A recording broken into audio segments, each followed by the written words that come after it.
Story start होती है year 2067 का सीन दिखाते हुए। इस तरफ डीमन आर्मी ने पूरी ह्यूमैनिटी को कॉन्कर कर लिया है। पूरा ह्यूमन वर्ल्ड अब फॉल कर चुका है। ऐसा लगता है कि अब यहाँ पर कोई नहीं बचा है। फिर हमें कुछ दूर यहाँ पर एक हीरो दिखाया जाता है जो कि बिल्डिंग के एक छोटे से पे लटका होता है। उसकी हालत काफ़ी खराब होती है। उसकी पूरी बॉडी से लगातार खून बह जा रहा होता है और हमें उसको दिखाया जाता है जो कि होता है हमारा हीरो। उसका नाम होता है साई चैंग और ये एक ट्रिपल एस रैंक एसेसन है और यहाँ पर वो बस आखिरी बचा होता है। वो बताता है कि सब कुछ 7 साल पहले स्टार्ट हुआ। ह्यूमन वर्ल्ड जो पहले से ही रिफ्ट का सामना कर रहा था, अचानक से यहाँ पर डीमन किंग्स का अपीयरेंस स्टार्ट हुआ। जैसे ही वो आने लगे उन्होंने डीमन आर्मी को लूट किया और यहाँ पर सारे के सारे ह्यूमंस को 1 साल के अंदर ही ख़त्म कर दिया। बस कुछ ही लोग 7 साल तक सर्वाइव कर पाए हैं और मैं बस आखिरी बचा हूँ। और आज शायद मेरा भी आखिरी दिन है। उसके सामने होता है डीमन किंग ग्लूटन जो कि अपनी तलवार को लेकर सामने चलता आ रहा होता है। उसकी ऑरा से ही पता चल रहा होता है कि वो कितना पावरफुल है और सीधा ही सामने आ जाता है हमारे हीरो भी। बोलता है कि तुम सच में ह्यूमनिटी के लास्ट होप के लायक हो और जो तुमसे पहले जितने भी ह्यूमंस थे वो तो बिल्कुल कचरा थे। तुमने मुझे यहाँ पर काफ़ी ज़्यादा इम्प्रेस किया है ह्यूमन, बट तुम भी आज मरने वाले हो और तुम अब तक इसके लिए जिंदा थे क्योंकि तुम मेरा लास्ट खाना बनने वाले हो। और सीधा ही अपने हाथ को ऑन करता है जिसके अंदर से काफ़ी सारी एनर्जी बाहर निकलती है और सीधा ही हमारे हीरो को कवर कर लेती है और चैन की सारी सोल जो होती है उसके अंदर डेवर होना स्टार्ट हो जाती है। उसकी पूरी पावर उसके हाथों के अंदर जा रही होती है जैसे कि वो यहाँ पर उसके अंदर पूरा समाने वाला है। और चैन की हालत काफ़ी ज़्यादा ख़राब होती आ रही होती है। चैन अपने आप को संभालता है और याद करता है कैसे इन सारे मॉन्स्टर ने उसकी पूरी फैमिली और उसके मास्टर तिलक को मार दिया और आज वो इस मोड पे है जबकि ह्यूमनिटी को उसकी सबसे ज़्यादा ज़रूरत है। तब वो भी मरने वाला है, बट वो कहता है कि मैं अगर मरूंगा तो मैं इस डीमन को यहाँ पर मार के मरूंगा क्योंकि ये भी एक काफ़ी ज़्यादा पावरफुल डीमन किंग है। ये भी आगे चलकर काफ़ी सारे ह्यूमंस को मारेगा, बट अगर मैं चाहूँ तो इसे मार सकता हूँ। और सीधा ही अपनी सारी लाइटनिंग जितनी पावर होती है उसको अपनी बॉडी के कोर में इम्यूट कर देता है और अपना एक अटैक करता है। इसका नाम होता है सेल्फ डिस्ट्रक्शन और अपनी पूरी बॉडी को लाइटनिंग में कवर करता हुआ यहाँ पर ओवरवेलमिंग हो जाता है और एक सूर्य की तरह चमकने लगता है। इसका प्रकाश पूरे आसमान में चमक रहा होता है। हमारा हीरो चैन आसमान में फ्लोट कर रहा होता है।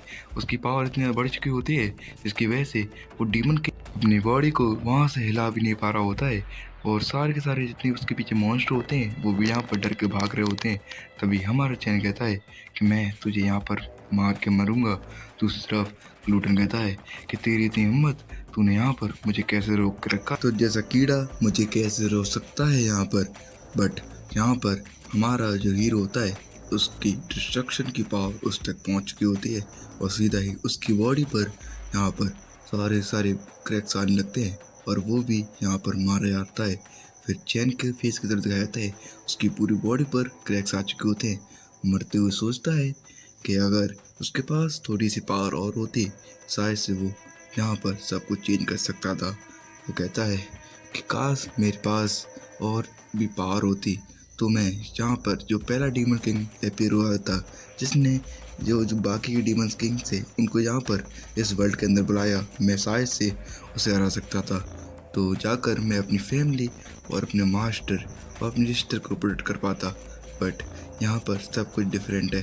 काश गॉड मुझे एक और चांस दे सकती जिससे मैं यहाँ पर सब कुछ चेंज कर पाता। बस मुझे पहले डीमन किंग को हरा देना चाहिए था, वरना यहाँ पर ये सब कुछ नहीं होता और सारी बिल्डिंग टेसी पर हो रही होती हैं उसी के डिस्ट्रक्शन के साथ। फिर हमें एक जगह का सीन दिखाया जाता है। एक बंदा अपनी आंखों को खोलता है और आसपास देखता है अपने, जैसे कि इस वर्ल्ड के अंदर अभी अभी नया जागा हो। उसकी बॉडी पर काफ़ी सारे स्कार्स होते हैं बट फिर भी वो उठ कर बैठता है और कहता है क्या मैं सच में अभी तक मरा नहीं हूँ, ये क्या हो रहा है। और हमें बता देता है ये कोई और नहीं चैन है जो कि अब रिकार्नेटेड हो गया है अपनी पिछली लाइफ के अंदर। और उठने के बाद काफ़ी कुछ उसके मन में चल रहा होता है। तब वो सामने की ओर से आवाज़ों को सुनता है और वो हैरान होता है। वो कहता है मैं अभी किस जगह पर हूँ, और सामने की ओर खिड़की तरफ जाके देखता है। उसे पता चलता है कि वो अभी हॉस्पिटल के अंदर है, और सामने की ओर देखते हुए यहाँ पर उसे काफ़ी सारे लोग दिखते हैं जो कि आपस में बात करते हुए जा रहे होते हैं। हमारा चैन हैरान होता है। वो कहता है ये वर्ल्ड तो अभी तक डिस्ट्रॉय होना चाहिए था। वो अभी तक नहीं पहचान पा रहा होता है कि वो अब रिकार्नेट हो चुका है। और कुछ समय के बाद उसे ये सब कुछ समझ में आ जाता है। वो एक्सेप्ट कर लेता है कि वो यहाँ पर रिकार्नेटेड होकर 10 साल पीछे आ चुका है, जब वो कॉलेज के टाइम पे था। और सामने के वो शीशे में अपना फेस भी देखता है और उसको कहता है कि सच में ये सब कुछ काफ़ी ज़्यादा अनएक्सपेक्टेड था। मुझे लगा था कि अब मैं यहाँ पर सब कुछ खो चुका हूँ, अब मेरे पास कोई चांस नहीं है दोबारा से कुछ करने का। वो सामने को देखते हुए कुछ सोच ही रहा होता है, तो अचानक से उसके सामने की स्पेस ब्लर होने लगती है। वो कहता है अब ये क्या हो रहा है, और तभी उसके सामने एक सिस्टम विंडो अपीयर होती है जिस पर लिखा होता है ग्लूटन फ्यूजन जो है वो अब कंप्लीट हो चुका है, क्या आप तैयार हैं। बट वो समझता है कि केवल उसकी आंखों को धोखा है। बट उसको दोबारा छू कर उसे पता चलता है कि सब कुछ एक आंखों को धोखा नहीं, रियलिटी है। वो इस विंडो की जगह अपने माइंड में सोचता है कि मैं अब 10 साल पीछे आ चुका हूँ, मतलब कि अब बस मेरे पास 3 साल रह गए हैं उस डीमन किंग के अराइवल के लिए, जिसका नाम था डीमन किंग व्रत। और उसने ही यहाँ पर बाकी रिफ्ट्स खोला जिसके अंदर से और भी सारे डीमन किंग इस वर्ल्ड के अंदर आना शुरू हुए। और दिखाया जाता है जब वो पहली बार उस डीमन किंग के सामने था, वो कुछ ऐसा था जिसे कोई भी यहाँ पर देखकर हैरानी होता। उसकी पावर इतनी ज़्यादा थी, उसने पूरे आधे वर्ल्ड को अपनी अराइवल से ही यहाँ पर देखा दिया था। उसने एक एक करके सारी रिफ्ट्स को ओपन किया, उसके अंदर से उसने सारी डीमन आर्मी को लीड करते हुए पूरी ह्यूमन सोसाइटी पर ऐसा वार किया। उसने सिंगल ह्यूमन को भी बिल्कुल नहीं छोड़ा, उसने सभी को मारता गया। उसकी पावर इतनी ज़्यादा थी, सारे लोग उसके सामने गाजर मूली की तरह थे। बट अब सब कुछ चेंज हो सकता है, मैं दोबारा लौट आ चुका हूँ। अगर मैं डीमन किंग वर्थ का अराइवल रोक दूँ तो यहाँ पर सब कुछ चेंज हो सकता है। अब मेरे पास चांस है कि मैं यहाँ पर जो गेट ऑफ हेल है उसको खुलने से रोक सकूँ। अगर मैं पावरफुल बन जाता हूँ और तो शायद से मैं ये सब कुछ रोक सकता हूँ। बट उसके सामने अभी भी इसकी विंडो आ रही होती है। वो कैसा है कि मैं जब से आँख खोला हूँ तब से ये विंडो मेरे सामने अपीयर हो रही है, और उस पर कुछ लिखा है ग्लूटन सिस्टम कंप्लीट हो चुका है, इसका क्या मतलब है। और वो टच करता है उस विंडो को। जैसे ही उस विंडो टच करता है अचानक से उसके सामने उसकी स्टेट विंडो खुल जाती है। तो यहाँ पर चेन समझ जाता है कि ये बिल्कुल एक गेम की तरह है, जैसे कि एट्रीब्यूट पॉइंट होते हैं। वो समझता है कि यहाँ पर ये सारे उसके करंट एट्रीब्यूट हैं, मतलब कि उसकी करंट स्टेट को दिखाते हुए हैं। बट वो सोचता है कि पास्ट वर्ल्ड में हम लोग अवेकनिंग पावर से फाइट करते थे, बट ये कुछ डिफरेंट लग रहा है। और अवेकनिंग पावर बस 1000 में से एक लोग को ही मिलती थी। ये काफ़ी ज़्यादा रेयर चांसेस थे कि तुम्हें अवेकनर बनने का मौका मिले। उसी के बाद तुम किसी यूनिवर्सिटी के अंदर काफ़ी अच्छी रैंक हासिल कर सकते हो। और मैं अभी जिस यूनिवर्सिटी के अंदर हूँ उसका नाम है नेशनल अवेकन अकेडमी। बट मैं अपनी प्रीवियस लाइफ में अवेकन नहीं हुआ था जब मैं कॉलेज टाइम पे था, और मैं अब बाद में अवेकन किया था अपनी पावर को, जिसकी वजह से मैं काफ़ी ज़्यादा ब्लू हुआ करता था अपने टाइम पर। इसी की वजह से जब मैं जागा हूँ मेरे फेस पर काफ़ी सारी चोटें लगी, क्योंकि इस वर्ल्ड के अंदर वही एग्जिस्ट कर सकता है जिसके पास पावर हो। और आप पावरलेस है तो आपको हमेशा ब्लू किया जाएगा। और ऐसा ही मेरी स्टडी के अंदर भी है। और ये सब कुछ सोचते हुए वो अपने सिस्टम की ओर देखता है, तभी अचानक से उसके सामने एक कार्ड अपीयर होता है जिस पे लिखा होता है बोल्ट असैसन। और जैसे उस असैसन कार्ड को देखता है वो बिल्कुल हैरान हो जाता है। वो कहता है ये तो मेरी प्रीवियस लाइफ की जो मेरी क्लास थी वो है। इसी पावर से मैंने काफ़ी सारे डीमंस को मारा और यहाँ पर लास्ट तक सर्वाइव किया। मुझे लगता है इसका मतलब मैं इस वर्ल्ड के अंदर भी अपनी प्रीवियस लाइफ वाली क्लास को इनहेरिट कर सकता हूँ। और वो सामने की ओर उस फ्लोटिंग होते हुए कार्ड की तरफ देखता है, कहता है मुझे इसे ट्राई करना चाहिए। और उसकी शिफ्ट नंबर पर लिखा होता है क्लास स्विचिंग, और वो अपनी क्लास को यहाँ पर वोल्ट एसेसन में कन्वर्ट कर रहा होता है। तभी अचानक से गेट कोई आता है और वो अपनी प्रोसेस को वहीं रोक देता है और सीधा ही हमें सामने को दिखाया जाता है और गेट पे आया होता है हमारे चैन का एक दोस्त जिसका नाम होता है मालोंग। और मालोंग सीधा ही हमारे चैन के पास आ जाता है और कहता है क्या तुम उठ चुके हो, क्या तुमको और उसकी बॉडी को चेक करने लगता है। कहता है तुमने तो काफ़ी जल्दी रिकवर कर लिया, तुम्हारी बोन्स भी सही हैं, तुम तो मेरे से जल्दी रिकवर कर रहे हो, जैसे कि मुझे लगता है कि तुमने अवेकनिंग पावर को ले लिया है। बट ऐसा नहीं है, तुम तो काफ़ी दिनों से अवेकन नहीं हुए हो और तुम्हें यहाँ पर काफ़ी बुली करे आ रहा है जैसे कि मैं कह रहा हूँ। और हमारा जो चैन होता है वो अपने दोस्त की तरफ देख रहा होता है। वो कहता है कि इसे देखकर बस मुझे एक चीज़ याद आती है कि मेरे पास अब चांस है कि मैं अब इस वर्ल्ड को चेंज कर सकूं, और एक स्माइल पास करता है। और इसी के बाद ये थोड़ा सा सीन शिफ्ट हो जाता है जिस तरह मालोंग हमारे चैन से कहता है कि अगर तुम ठीक हो चुके हो तो जल्दी चलो, कल से हमारा रैंक असेसमेंट शुरू होने वाला है, उसके लिए हमें प्रिपेयर करना चाहिए। और सीधा ही उसे हॉस्पिटल से ले आता है और सीधा ही वो लोग ग्राउंड की तरफ पहुंच जाते हैं। ग्राउंड में चलते हुए चैंग तो सामने की ओर सारे लोगों को देख रहा होता है। उसने काफ़ी समय के बाद इतने सारे लोगों को एक साथ देखा होता है। चैंग सोचता है कि ये काफ़ी टाइम हो गया है कि मैंने आज पहली बार काफ़ी सारे लोगों को एक साथ देख रहा हूँ। और मालोंग उसके पीछे चलता हुआ कहता है कि तुम कैसी बहकी हुई बात कर रहे हो, क्या तुम्हारे सिर पर चोट लगी है। और हमारा चैंग चलते हुए सोचता है कि मैं पहले ही सब कुछ खो चुका हूँ, बट अगर मैंने इस बार भी कुछ नहीं किया तो मैं दोबारा सब कुछ खो दूंगा। मुझे अपने प्लान को एग्जीक्यूट करते हुए मुझे अपने आप को कैसे भी करके लेवल अप करवाना होगा। बट इस वर्ल्ड में लेवल अप करने का तरीका एक ही है, जो कि है डीमन लेयर के अंदर जाना और मॉन्स्टर को हंट करना, जो कि अभी पॉसिबल नहीं हो सकता है क्योंकि जितनी भी जो लेयर्स हैं उनको काफ़ी सारे गिल्ड मास्टर्स ने ऑक्यूपाइड कर रखा होगा और मेरा कोई चांस ही नहीं है अभी किसी लेयर के अंदर जाने का। और जबकि मेरी लेयर्स के अंदर जाने के लिए क्वालिफिकेशन नहीं है, बट मुझे लगता है अगर मैं अपनी रैंक असेसमेंट करवा लूँ शायद से, तब मैं कुछ कर सकूँ। बट अगर मैं अपने करंट स्टेट को देखूँ शायद से मेरी रैंक ई से तो ऊपर ही होगी और इससे ज़्यादा। और मालोंग को दिखाया अचानक से एक सीधा बॉल मालोंग की फेस पूरा हिट करती है और चैंग भी इसे देखने के बाद काफ़ी शौक होता है। मालोंग को जैसे बॉल हिट करती है मालोंग सीधा ही ज़मीन पे गिरता है और उसका ग्लासेस भी यहाँ पर टूट चुका होता है। सामने की ओर बैठा हुआ लड़का जिसने इस बॉल को सीधा ही मालोंग के फेस से मारा होता है वो कहता है चैंग और मालोंग एक साथ यहाँ पर शायद से तुम दोबारा से पिटने की तैयारी करके आए हो। मालोंग तू तो कुछ ज़्यादा जल्दी रिकवर करने लगा है, शायद से तू भूल चुका है मैंने तुझे बताया था जब भी तुम मुझसे मिले मेरे के लिए कुछ खाने पीने के लेके आया कर, जा और मेरे के लिए ड्रिंक लेकर आ। और पहले से मैं काफ़ी हद थक चुका हूँ, जल्दी जा वरना मैं तुझे दोबारा से पीटने की सोच रहा हूँ। तो मालूम कहने लगता है सॉरी सर मैं भी आके लेकर आता हूँ। तभी चैन उससे कहता है रुको, यहाँ पर तुम कुछ ज़्यादा ही नहीं बोल रहे हो, क्योंकि तुमने यहाँ पर मालूम को पहले हिट किया है तो शायद से तुम्हें मालूम से अपोलोजाइज करना चाहिए। चैंग याद करता है कि ये लड़का पहले से ही इसे काफ़ी ज़्यादा बुली करता था और इसके साथ उसकी काफ़ी सारी बैड मेमोरीज हैं। उसकी पास्ट मेमोरी में दिखाया जाता है चैंग को वो लोग बाथरूम में पानी में डुबा रहे होते हैं और लगातार उसका सिर उसमें दिया जा रहा होता है। मालूम कहता है प्लीज़ इसे रोक दो, बट वो लड़का कहता है कि ये अभी अवेकन नहीं हुआ है, शायद से सिचुएशन में आकर शायद ये अवेकन हो जाए, मैं तो बस इसकी हेल्प कर रहा हूँ। और हंसते हुए यहाँ पर काफ़ी ज़्यादा कुछ हो रहा होता है, बट यहाँ पर चैंग काफ़ी ज़्यादा दर्द में होता है। चैंग कह रहा होता है मुझे छोड़ दो, और कुछ समय के बाद वो उसे छोड़ देते हैं और कहते हैं ये काफ़ी ज़्यादा बोरिंग हो चुका है। और चैंग से आते हुए कहता है कि अगली बार मैं तुझे दोबारा मारूंगा, बट इस बार चैंग इसे बिल्कुल भी नहीं छोड़ने वाला है। उस तरफ वो बंदा कहता है क्या बे तूने अभी क्या कहा कि तू यहाँ पर चाहता है कि मैं इस लड़के से माफ़ी मांगूं। तो वो सीधा ही अपनी जगह से उठकर अपनी पावर को एक्टिवेट करता हुआ सीधे आगे आने लगता है और उसकी पावर होती है अर्थ एलिमेंट की।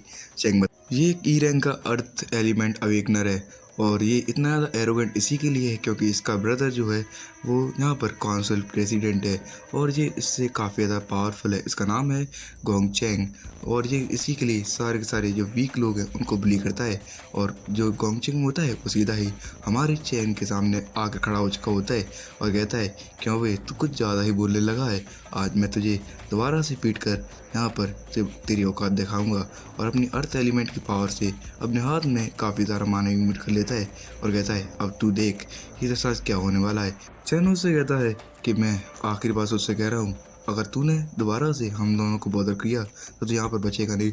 तो वो यहाँ पर काफ़ी गुस्सा हो जाता है और सीधा ही गोंग चेंग सीधा अटैक करने के लिए आगे बढ़ता है। और बट चेंग ने अपनी पावर को अभी तक एक्टिवेट नहीं किया होता, उसके बावजूद वो सीधा ही एक पंच मारता है उसके हाथ में और यहाँ पर उसके पंच के इम्पैक्ट से उसका हाथ काफ़ी ज़्यादा दर्द करने लगता है और वो काफ़ी ज़्यादा पीछे आके गिर जाता है। वो कहता है अचानक से इसके पावर कैसे आ गई। सारे लोग हैरान होते हैं चेंग की तरफ देखते हुए। मालूम भी कहता है क्या ये लड़का अवेकन हो चुका है। ये लोग कह रहे होते हैं क्या मैं सच में ये सब कुछ देख रहा हूँ कि गोंग चेंग यहाँ पर चेन के हाथ से पिट रहा है। गोंग चेंग गुस्सा हो जाता है और कहता है तू जैसा आने अवेकनर मुझे कैसे हरा सकता है। तूने मेरे एक हाथ पैट क्या कर दिया। तू सोच रहा है कि तू मुझे यहाँ पर डिफीट कर सकता है। अब मैं तुम्हें बताऊंगा कि ई रैंक अवेकनर क्या होता है। तब तक यहाँ पर हमारा चेंग अपनी क्लास को स्विच कर लेता है और उसकी विंडो पर लिखा होता है क्लास स्विचिंग कंप्लीटेड और हमारा चेंग बन जाता है एक वोल्ट अर्जेसन। उसके यहाँ पर सारे सिस्टम को दिखाया जाता है। इसकी तरफ उसकी विंडो अपेयर होती है जिस पर लिखा होता है कि क्लास स्विच हो चुकी है, जिसकी वजह से आपके सारे स्टेट डबल कर दिए जाते हैं, आपकी स्ट्रेंथ भी डबल हो चुकी है। और हमारे चेंग की तरफ आसपास काफ़ी सारा माना फ्लोट हो रहा होता है, उसके आसपास से काफ़ी सारी लाइटिंग लग रही होती है। इसे देखने के बाद मालूम कहता है चेंग तुम सच में एक अवेकनर बन चुके हो, इसी के लिए शायद से तुम मुझसे अजीब सी बातें कर रहे थे। और चेंग यहाँ पर सामने की ओर गोंग चेंग से कहता है कि आ जा। और गोंग चेंग सीधा ही गुस्से में आकर यहाँ पर अपनी पावर को अनलेस करते हुए सीधा ही अटैक करने को बढ़ता है आगे। बट इस तरफ यहाँ पर चेंग तो आराम से खड़ा होता है और जैसे ही गोंग चेंग उसके पास आता है सीधा ही स्पीड में आकर उसके फेस के सामने आ चुका होता है और एक सीधा ही पंच उसके चेहरे पे मारता है जिसका इम्पैक्ट ज़्यादा होता है। गोंग चेंग पीछे उड़ते हुए सीधा ही जाकर दीवार में आकर लगता है और उसकी हालत इस जगह पर बिल्कुल ही खराब हो जाती है। मालूम और बाकी के जितने भी लड़के यहाँ पर खड़े होते हैं उनके चेहरे से तो यहाँ पर पसीना छूट जाता है। कहने लगते हैं कि यहाँ पर ये कैसे हो सकता है, एक अनावेकनर चैन यहाँ पर गोंग चैंग को कैसे हरा सकता है। ये सब कुछ झूठ है। और सारे के सारे लोग यहाँ पर गोंग चेंग की हालत को देख रहे होते हैं। गोंग चेंग का चेहरा तो अब फूल चुका होता है। गोंग चेंग के साथ ही यहाँ पर अपना मुंह फाड़ के खड़ा होता है। गोंग चेंग से कहता है तू क्या कर रहा है, यहाँ पर तू फाइट नहीं करेगा क्या। और उसका साथी जो होता है वो कह रहा होता है बट मुझे ऐसा नहीं लगता है। वो कहता है चैन जो है वो यहाँ पर इतना गुस्सा है, मुझे लगता है वो मुझसे फाइट नहीं करेगा, मुझे सीधा ही मार देगा। और उसके ऑरा को देखते ही उसकी फट चुकी होती है। गोंग चेंग अभी भी नहीं हारा होता है और सीधा ही दोबारा से अटैक करने के लिए बढ़ता है और कहता है आज तो मेरे हाथों से मारा जाएगा। बट इस जगह पर गोंग चेंग का हाथ पकड़ लेता है और उसके हाथ को सीधा ही यहाँ पर मरोड़ देता है। उसकी सारी हड्डियाँ टूट चुकी होती हैं। गोंग चेंग बहुत ज़्यादा दर्द में आ जाता है बट उसे अभी चांद नहीं मिला होता है। जो चैन सीधा ही अपने दूसरे हाथ में इलेक्ट्रीफाई करके यहाँ पर एक पंच सीधा ही उसके मारता है और कहता है कि तू काफ़ी ज़्यादा वीक है। और एक पंच मारने के बाद सीधा ही और भी सारे पंच मार देता है गोंग चेंग के ऊपर। गोंग चेंग उड़ता हुआ एक स्टाइल के अंदर दोबारा से उस दीवार के अंदर जाकर लगता है और उसके दोनों साथी इस चीज़ को देखने के बाद बिल्कुल हैरान हो जाते हैं। गोंग चेंग के चेहरे पर दिखाया जाता है एक उसका पंजा भी छप चुका होता है, उसकी सारी हालत एकदम बेखारी ऐसी हो चुकी होती है। हमारा लड़का मालूम इस चीज़ को देखने के बाद बिल्कुल हैरान होता है। वो कह रहा होता है चैन भाई ये तूने क्या कर दिया, ये तू कैसे कर सकता है, how did you do that. और दूसरी तरफ हमारा चैन तो एकदम स्टाइल में खड़ा होता है और कहता है कि अभी भी मुझे स्ट्रॉन्ग होना बाकी है। और वो अपने दोबारा से स्टेट को देखता है। वो कहता है अभी तक ये चेंज क्यों नहीं हुआ है, मुझे लगता है पिछली वर्ल्ड की तरह इस जगह एक्सपीरियंस गेन करने के लिए भी सामने के बंदे को मारना होगा। और अपनी हाथ को देखते हुए कहता है कि अगर मुझे अपनी पावर को बढ़ाना है तो इसको भी मारना होगा। और बढ़ने लगता है आगे, कहता है कि अब मुझे अपनी स्किल को बढ़ाना है तो इसे आज तो ख़त्म करना ही पड़ेगा। और जल्दी से सीधा ही अपने हाथ में एक लाइटनिंग थंडर ले आता है। सारे बच्चे देखकर काफ़ी हैरान हो जाते हैं। वो कहते हैं ये चेन क्या करने वाला है और सीधा ही माडोंग के फेस के ऊपर गोंग चेंग के फेस पे लाकर रख देता है अपना थंडर स्पीयर। और थंडर स्पीयर को देखकर तो गोंग चेंग की हालत पतली हो चुकी होती है। चेन कहता है अब बोल कौन यहाँ पर माफ़ी मांगने वाला है। उसकी आंखों से लाइट निकल रही होती है तभी पीछे कोई आता है और कहता है कि बच्चे ये स्कूल है, इसके अंदर तुम किसी को भी नहीं मार सकते, ये काफ़ी हो चुका। मुझे पता है कि इसके अंदर इस बंदे की गलती थी, अब यहाँ पर तुम आगे कुछ नहीं कर सकते। और वो होती है vice president of student council. उसने यहाँ पर चेंग से रुकने की कहा होता है तो चेंग रुक भी जाता है और सोचता है कि मैंने एक्सपेक्ट किया था कि स्टूडेंट काउंसिल अभी आती होगी। और ये है vice president of student council, का नाम है लिंग यू। और इसने इंटरफेयर कर दिया। वैसे ही मैं इसको अब कुछ ज़्यादा मारने नहीं वाला था क्योंकि मुझे पता है कि ह्यूमंस को मारना यहाँ पर क्राइम है और इसी जगह से वो जाने लगता है उस तरफ। जो यहाँ पर गोंगचेंग के दोस्त होते हैं वो हमारे हीरो को देख रहे होते हैं और कहते हैं कि इसका फेस आज कुछ ज़्यादा टेरिफाइंग नहीं लग रहा है और वो कुन्ने में डूब के। दूसरी तरफ लिंग यू कहती है कि लड़का आज कुछ ज़्यादा अलग लग रहा था और अचानक से ही अवेकन भी हो चुका है। और मालोंग को दिखाया जाता है, मालोंग को अपने कमरे में आ चुका होता है और अपने सारे बाकी दोस्तों को बता रहा होता है कैसे आज हमारे चैन ने गोंगचेंग की न्याय पिटाई की है। दूसरी तरफ उसका एक साथी जो कि एक ई रैंक अवेकनर है वो कहता है क्यों बे तू कुछ ज़्यादा ही नहीं बोल रहा है। अगर वो यहाँ पर अवेकन हो चुका होता तो अब भी वो यहाँ पर बेसिक प्रैक्टिस करने के लिए आता। तो कह रहा है ना कि वो रनिंग करने गया है और कोई भी अवेकनर यहाँ पर रनिंग करने को ही जाएगा जबकि वो अवेकन हो चुका है तो उसे अपनी यहाँ पर पावर को बढ़ाने के लिए कुछ और करना चाहिए, जैसे कि एलेक्सर पीना और यहाँ पर बड़ी बड़ी जंक्शन के अंदर जाना।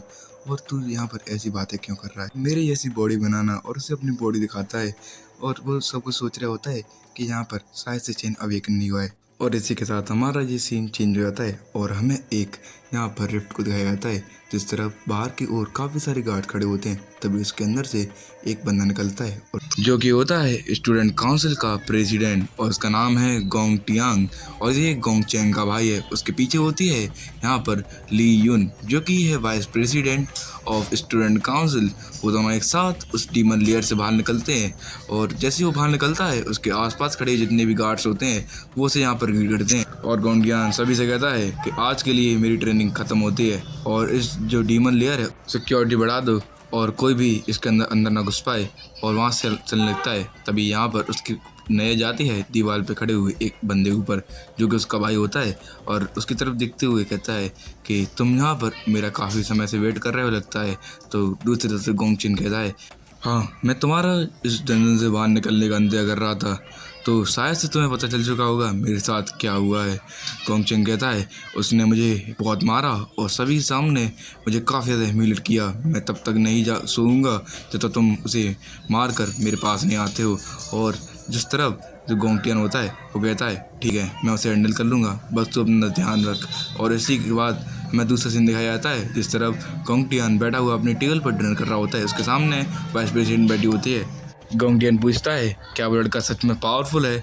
तो दूसरी तरफ से जो वाइस प्रेसिडेंट होती है वो रिप्लाई करती है गोंगटियन तुम्हें तो पहले से पता है कि तुम्हारी जो रिक्रूटमेंट है उसके अंदर सारे के सारे डी रैंक के जितने भी रैंकर्स हैं वो आते हैं और वो इस एकेडमी में सबसे ज़्यादा पावरफुल हैं और वो बस 10 ही हैं। उसके बाद उनको यहाँ पर अथॉरिटी है कि वो डीमन लेयर के अंदर जा सकते हैं और अपने आप को लेवल अप करवा सकते हैं। तो ये हो ही नहीं सकता कि वो तुमसे ज़्यादा पावरफुल हो और वो लड़का अभी तक किसी भी डीमन लेयर के अंदर नहीं गया है तो इसका मतलब वो अपने आप को यहाँ पर ग्रोथ ही नहीं करवा पा रहा होगा। तो इसका साफ मतलब है कि किसी भी मामले में तुमसे कभी आगे नहीं निकल सकता जब तक उसके पास रिसोर्सेज की कमी है तो वो इस जगह पर एक लूजर ही बनकर रहेगा। और इन दोनों की बातें चलती रहती हैं। इसी के साथ हमारा सीन शिफ्ट हो जाता है चैन के ऊपर। चैन इस जगह यहाँ पर बेसिक ट्रेनिंग कर रहा होता है। उसे पता होता है कि अगर लेवल अप करना है तो उसे कैसे भी करके किसी मॉन्स्टर से यहाँ पर फाइट करनी होगी। बट अभी वो किसी भी डीमन लेयर के अंदर जाने के लिए क्वालिफाई नहीं है तो उसके लिए यहाँ पर वो अपनी बेसिक ट्रेनिंग कर रहा होता है। वो बारिश में यहाँ पर 100 किलो का वजन उठाकर अपनी पीठ पर काफ़ी देर से दौड़ आ रहा होता है। उस 20 किलोमीटर रनिंग को कम्प्लीट कर लिया होता है बट अभी भी वो रुका नहीं होता है। बारिश काफ़ी तेज होती है बट हमारा चैन अभी भी हार नहीं मान रहा होता है। वो कहता है अगर यहाँ पर मैं जब तक मॉन्स्टर से इंटरेक्ट नहीं हो जाता तो मुझे अपनी फिजिकल स्ट्रेंथ पर ध्यान देना होगा। मैं इसी के लिए अपने ऊपर एक्स्ट्रा वेट को लाद के जहाँ पर भाग रहा हूँ और मैंने अभी तक यहाँ पर बस 20 किलोमीटर ही दौड़ा हूँ उसमें। और मेरी जो बॉडी है वो अब काफ़ी हद थक चुकी है बट मुझे अपनी लिमिट्स को सरपास करना होगा और मुझे यहाँ पर फ्यूचर चेंज करना है। तो मुझे बिल्कुल भी मेरे पास टाइम नहीं है। बस 3 साल के अंदर मुझे इतना ज़्यादा स्ट्रॉन्ग होना है कि मैं पहले डीमन किंग का अराइवल रोक सकूँ। बट अभी तक मुझे यहाँ पर कोई भी वो मौका नहीं मिल रहा है जिससे मैं डीमंस के साथ इंटरेक्ट कर सकूँ। और जब तक यहाँ पर मुझे ऐसा मौका नहीं मिलता है तब तक मुझे अपनी फिजिकल ट्रेनिंग पर ध्यान देना होगा। मुझे बिल्कुल भी टाइम वेस्ट नहीं करना चाहिए क्योंकि मेरा एक एक मिनट यहाँ पर काफ़ी ज़्यादा कीमती है। मुझे कैसे भी करके पावरफुल बनना है। अगर नहीं बन पाया तो इस जगह वैसा ही हाल होगा जैसा उस समय हुआ था पहले डीमन किंग के अराइवल पे। उसी के साथ स्टार्ट हुआ ह्यूमन सिविलाइजेशन का डिस्ट्रक्शन। उसने एक ही साथ में काफ़ी सारे लोगों को मारा बट उनमें थी एक मेरी चाहने वाली मेरी बहन। उसी की वजह से जो कि मेरी इकलौती फैमिली में से बचा हुआ एक ही मेंबर था और मेरी बहन ने मेरे हाथों में ही अपना दम तोड़ा और उसी की वजह से मेरी पूरी फैमिली का एंड हो चुका था। तो अगर ये सब कुछ चेंज करना है तो आज से अपने आप को कैसे भी करके लेवल अप करवाना और स्ट्रॉन्ग बनकर डीमन किंग रेथ को यहाँ पर ख़त्म करना, जिससे ह्यूमन सिविलाइजेशन का डिस्ट्रक्शन रुक सकता है। और हमें डीमन किंग रेथ का फेस भी दिखाया जाता है जो कि काफ़ी ज़्यादा ब्लर होता है, डार्कनेस में छुपा होता है, बट वो अभी से ही काफ़ी ज़्यादा पावरफुल दिख रहा होता है। चैन कहता है बस 3 साल और उसके बाद डिस्ट्रक्शन दोबारा से स्टार्ट होगा, बट उससे पहले मुझे अपने आप को स्ट्रॉन्ग बनाना होगा। बाहर से भागते हुए ये बात सोच रहा होता है तो अचानक से उसका रिंग जो फ़ोन होता है वो वाइब्रेट होता है। अपने फ़ोन की तरफ देखता है तो उस पर उसकी बहन की कॉल आ रही होती है। जल्दी से अपने फ़ोन को वहाँ पर उठाता है वो और हेलो बोलता है।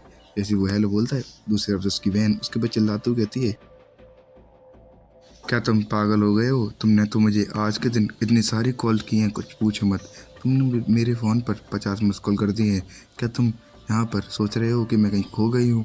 और मैं तो बस तुम्हारे के लिए कुछ गिफ्ट इकट्ठा कर रही थी। आज मैं एक कंपटीशन के अंदर गई थी जिसकी वजह से मुझे काफ़ी सारा प्राइज़ मनी मिला है और इस बार का बिल जो है, मतलब कि जो तुम्हारा हॉस्टल रेंट है, वो मैं पे कर सकती हूँ। और चैन उसकी बातों को सुन रहा होता है। दूसरी तरफ उसकी बहन दोबारा से कहती है, क्या हुआ? तुम कुछ बोल क्यों नहीं रहे हो? क्या वहाँ पर बारिश हो रही है और तुम अभी भी कुछ क्यों नहीं बोल रहे हो? और चैन अभी भी शांत खड़ा होता है और अपनी बहन की आवाज़ को सुन रहा होता है। वो काफ़ी खुश होता है उसकी आवाज़ को सुनने के बाद, क्योंकि उसने काफ़ी समय के बाद अपनी सिस्टर की आवाज़ को सुना होता है। वो काफ़ी ज़्यादा इमोशनल हो जाता है और बारिश हो रही होती है। अपने आप को संभालते हुए कहता है कि मेरी सिस्टर, मैं जल्दी से तुमसे मिलने आने वाला हूँ। मेरा बस रैंक असिस्ट में हो जाए तो हम दोनों एक साथ मिलकर किसी दिन डिनर करेंगे। और न कहने के बाद वो कॉल कट कर देता है और शांत होता है और सोचता है कि अगर ये मुझे हैप्पीनेस दोबारा से अगर चाहिए तो मुझे यहाँ पर रुकना नहीं है। और दोबारा से उस जगह पर दौड़ना स्टार्ट कर देता है। कहता है मुझे अभी भी 3 लैप्स और मारनी होगी और भागता जा रहा होता है। वो सोचता है कि अगर पावरफुल बनना है तो कुछ ना कुछ तो करना पड़ेगा। और इसी के साथ हमारा सीन शिफ्ट होता है 8 घंटों के बाद। फिर हमारा हीरो चैन अपने रूम के अंदर एंटर करता है और एंटर करते हुए देखता है सारे लोग सो रहे होते हैं अभी भी। और चैन सीधा ही नहाने के चला जाता है। नहाते हुए सोचता है कि ये बॉडी काफ़ी ज़्यादा वीक है, बट अभी मेरी बॉडी अपनी दोबारा से मसल को काफ़ी जल्दी रिकवर कर रही है। मतलब कि मेरी फिजिकल स्ट्रेंथ तो बढ़ रही है, बट मुझे अभी भी यहाँ पर लेवल अप करने का मौका नहीं मिल रहा है। और सावर से बाहर निकल आता है और अपने ऊपर यहाँ पर बाथरोब डाल देता है। बाहर निकल कर सोचता है कि अब मुझे थोड़ा आराम करना चाहिए और अपने बिस्तर पे आके बैठ जाता है। सोचता है कि क्या करे जिससे वो यहाँ पर डीमन लेयर के अंदर जा सके, क्योंकि सारी डीमन लेयर जो है सारे के सारे गिल्ड ने ऑक्यूपाई कर रखे हैं। कैसे मैं किसी मॉन्स्टर के साथ इंटरेक्ट कर पाऊँगा और ये ग्लूटन सिस्टम क्या है? इसी के साथ वो अपनी आँख को भी बंद कर लेता है। सोच रहा होता है ये ग्लूटन पावर सिस्टम क्या है और मुझे इसके बारे में अभी कुछ भी नहीं पता है, बट ये क्या चीज़ है जिससे मुझे यहाँ पर दोबारा रिकनेक्टेड होने का मौका मिला।